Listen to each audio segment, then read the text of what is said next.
Hello friends, so meron sila ditong pa-Halloween na candy o 99.75. Ayan. Naalala ko naman si Hero, si Gabi. Tuwing Halloween, ayan. Ginagawan ko sila ng art sa mukha. And wala ang daddy nila tuwing Halloween. Wala man lang dalang candies or anything sa kanila. Ayan. And then one time meron nagkumpran kay Hero, sinabi niya pang demonyo raw ang Halloween party for evil people raw. So shout out sa US, kung evil pala mag Halloween party, di evil na rin ng taga US.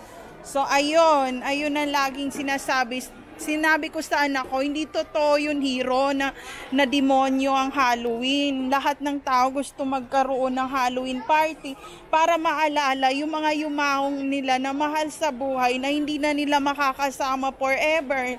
Ganun. Tapos sabi niya, kasi naman may nagsabi sa amin na bawal raw mag-Halloween. Tapos parang na-hurt naman ako. Sabi ko, stop na natin tong video na to dahil nasaktan na naman ako. So ayun, ako gumawa ng mga art paint sa face nila, ganyan.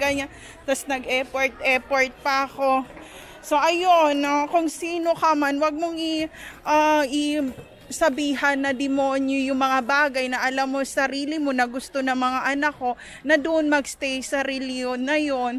Kung hindi mo kaya magstay sa isang reliyon ng Happy Halloween, mas maganda wag mo sabihin yun sa mga anak ko kasi hindi ko dinidemonyo mga anak nyo, yung wala akong pinagsasabi. So ayun lang, there's no safe place to all targeted individual out there. Take care always everyone.